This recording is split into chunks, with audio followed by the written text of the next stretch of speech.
Hi friends, సున్నుండల కోసం మినప్పప్పు, బెల్లం, కొబ్బరి ఇవి మూడు మిక్సీ పట్టుకోవాలండి. మిక్సీ పట్టుకున్న పిండిలో బెల్లం యాడ్ చేయాలి. బెల్లం యాడ్ చేసి బాగా మిక్స్ చేసుకోవాలి. మిక్స్ చేసుకున్న తర్వాత దీన్ని కూడా మిక్సీ పట్టుకోవాలి. పౌడర్ లాగా ఫైన్ పౌడర్ స్మూత్గా వచ్చేలాగా మిక్సీ పట్టుకోవాలి.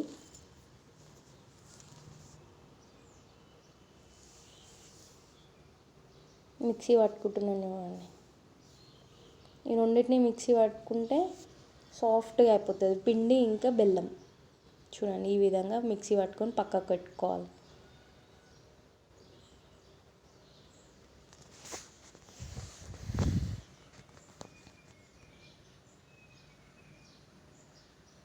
ఇందులోనే కొబ్బరి కూడా యాడ్ చేయాలండి. ఈ బౌల్ చిన్న ఉందని నేను వేరే బౌల్లోకి ట్రాన్స్ఫర్ చేసేసిన.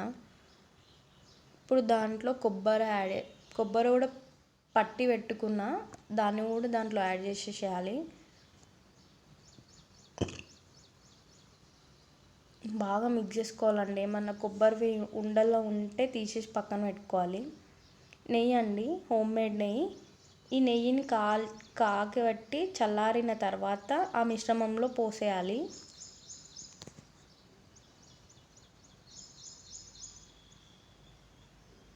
బాగా మెల్ట్ చేసుకోవాలి. ఈ ఉండలు లేకుండా మెల్ట్ అయిన తర్వాత కొంచెం చల్లారిన గోరువెచ్చగా ఉన్నప్పుడు దాంట్లో ఉన్న పిండి మిశ్రమంలో పోసేయాలి. తగినంతనే పోయాలండి. ఎక్కువ వేస్తే మళ్ళీ నెయ్యి స్మెల్ వచ్చేస్తుంది.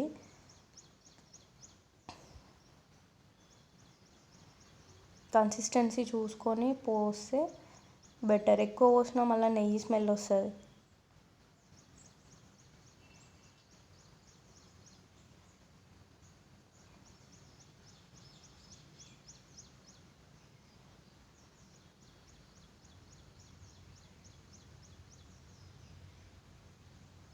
మొత్తం మిక్స్ చేసుకోవాలండి. నెయ్యి మొత్తం అంతా టోటల్గా మిక్స్ చేసుకున్న తర్వాత ఉండల్లాగా కట్టుకొని పక్కకు పెట్టుకోవాలి.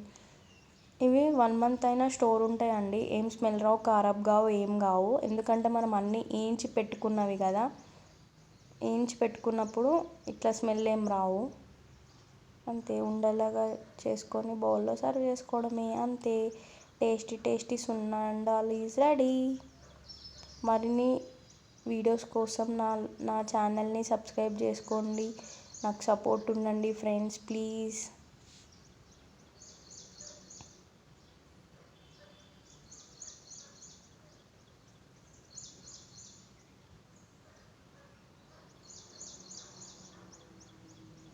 వన్ కేజీకి 60 సున్నుండలు అయినాయండి.